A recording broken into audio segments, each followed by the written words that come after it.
Jane, you mentioned that, I mean, most of your previous work had been about abuses under the Bush administration.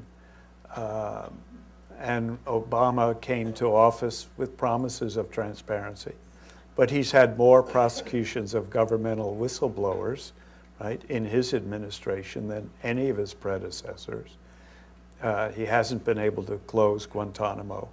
Do you think the situation in which this country is, with this sense of threat, how real or not, we don't always know, is one that is leading to erosion of civil liberties?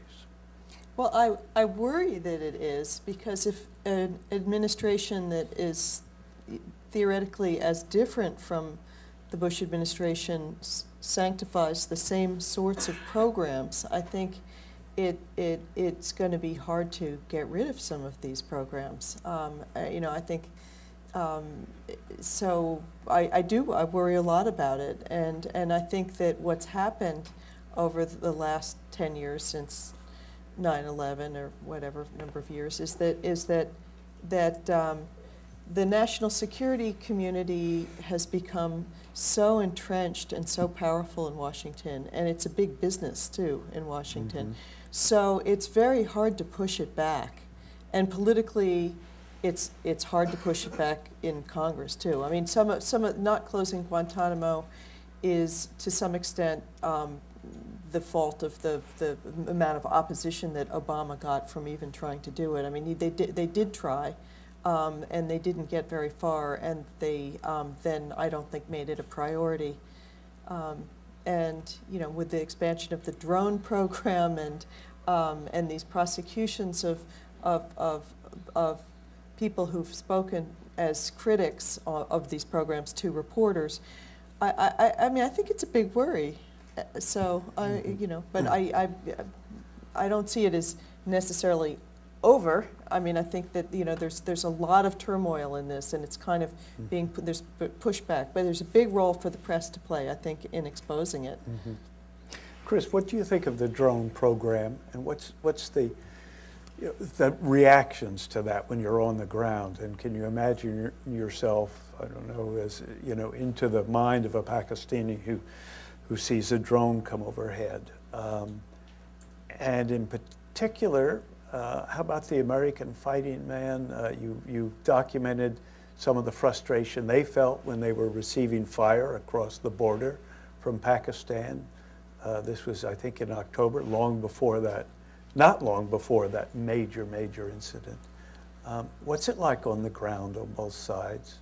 I think for the average person who's fighting the war, the drone program is not a significant issue, because drones are politically potent because of what they can do in remote airspace, what they can do over a country where they might be uninvited. They're not especially a tactically potent weapon. They don't have a heavy payload.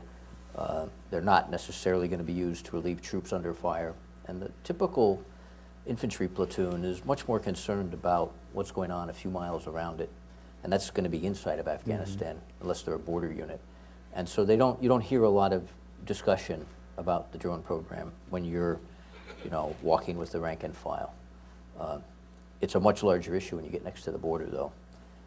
When you get next to the border, I think that you've got a current generation of troops who've been, essentially who have inherited real estate that was occupied and then developed in a military sense by units years ago. The local population and the local fighters know that real estate perfectly. They know where the American bases can see and where they cannot see. They know how to fight those places. And the current generation of fighters who are there are often feeling, in many ways, like sitting ducks. The rules are very tight. The war has clearly not gone well. None of them expected when they joined that 10 years later this would still be going on. That's such a hot war in the area around them, at least. And the rules are quite restrictive for fighting back. And so, you know, I've been in fighting positions and in firefights where people have turned to me and said, hey bro, you tell my congressman about this because I can't. You know, you can see it, I can't say it, but you see it, just write what you see. Do that for us, will you? And how do you answer that? You say, oh, I'm writing a story about it. Pardon me? You say, I'm writing a story. Well, you'll say, well, that's why we're here, is to write what we see. That's why we stay a long time. That's why we walk where you walk. And I think that for a lot of the troops who are out there now, they're there for institutional and personal reasons. I don't think at the rank and file there's a lot of hope that this is going to, that they are going to be able to reorder Afghanistan the way the sort of, the way that they were sort of told when they joined they might be able to. I mean, the war in some respects has run out of ideas. Is the U.S. losing the war? Well, losing and winning, I mean, how would you define them? Will the U.S. succeed in this broad list of tasks that it set out to do after 9/11? Will the U.S. succeed in bringing women's rights to Afghanistan? Will the U.S. succeed in effective counter-narcotic strategy against the opium trade? Or even withdrawing and leaving behind a government that's Will the U.S. succeed in creating a government that is made in some sort of a Western idea of what a modern government is supposed to be? I think that the answer to all these questions is of course not. That the task list got to be so long, the things they were trying to do were not what they set out to do, and that now I think that it's not a matter of winning or losing, it's a matter for them of choosing an acceptable level at which they can withdraw and at which they can feel that the world is not less safe for all of their efforts there. Can I ask one follow-up question since we've got you? Since one of the reasons that we went into Afghanistan in the first place was to try to protect the United States against Al-Qaeda in particular and terrorism, on that one point, do you think that there's been success? Well, you know, it's hard to measure what you can't see, and you only see terrorism when it happens. So it's very hard to tell when it didn't happen. And it's very hard to say what could have happened if you hadn't done this or if you'd done something else. So I'm pretty hesitant to answer that question. I mean, does the end of bin Laden? That served, I think, for something? most Americans at least, a sense of justice. Did that serve a national security interest going forward that you can measure? I think that's a lot harder to measure or harder to answer. The question about is Afghanistan now a safe haven or breeding ground or whatever sort of label that the security-minded person might want to assign to it, I think you can say that in some ways it's less so, that the threat has migrated out of there to a large degree. Is that success? Is that value? Is the price in blood and time and credibility of the nation worth what we got? I think how you would answer that would depend a lot on your politics. But I know that for the average, you know, I go out a lot and I ask people on the ground, so let's draw a line from what you're doing this week, this month, today, to the national security of the United States. And a lot of guys just shrug at you because they can't. They say, let's draw a line to, you know, well, we're trying to bring water to this village. We can do that. Can I connect that to saying that you're going to be safer in a shopping mall in Cleveland? No. We're approaching a question period, so if you have questions, we have a microphone down at the bottom of either aisle. Just, you know, just come down, state your question, please. No speeches, but bona fide questions. Sara, I'd like to ask a larger question about sex abuse cases. I don't know if you don't remember, but if you've heard of the 80s when there was this kind of strange epidemic of charges against nursery schools, one in California, the McMillan case, I think, one in Boston, one just in New Jersey, of workers who were prosecuted, in some cases actually sent to jail on the testimony of little kids, who were in some cases led in the questioning by people who believed strongly that there was a satanic ritual afoot. And it was a very strange period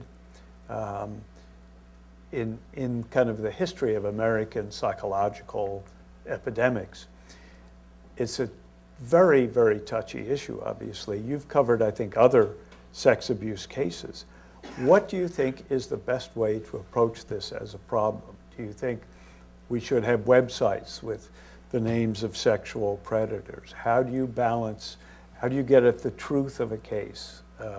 How do you ensure that people aren't accused unjustly or allowed to continue if they are in fact guilty? Well, I don't even try to have the silver bullet answer to a question like that. However, I can say that probably the only rewarding thing about this experience for me has been the amount of people who are talking about sex abuse, not just child sex abuse, but all sex abuse.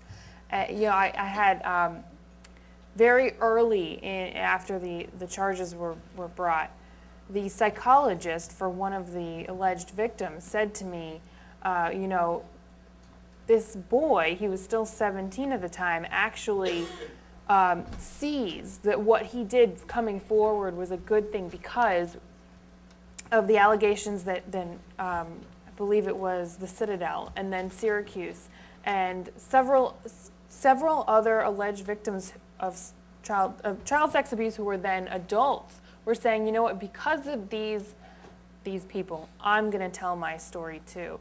I think that that's the biggest problem, is that we don't talk about it, so we don't educate ourselves about it. And you know, I know that there is now this push for the Adam Walsh Act, the National Child Sex Abuse Registry. And a lot of states are deciding, again, it's politics, deciding not to comply with it because of the way that it was set up and the restraints and the cost of it and the personnel that it takes to run something like that. I don't know what the answer is on that level, but I do know that I've never interviewed a victim who said to me later, I wish I would have kept this to myself. I've never had, and maybe they exist, but they have never. I've always admired the strengths of victims who are talking to me, because, you know, I imagine it's a very difficult thing to do, but I think it's very important. Always a big believer in the truth. The truth is, you know, more facts are better than less facts, obviously. But, you know, I think that's a situation where it's incredibly difficult to make that decision. And I do think that talking about it is important. And not just for the victims, but for those of us who don't understand it. And, you know, that's how we educate the next generation. That's incredibly important.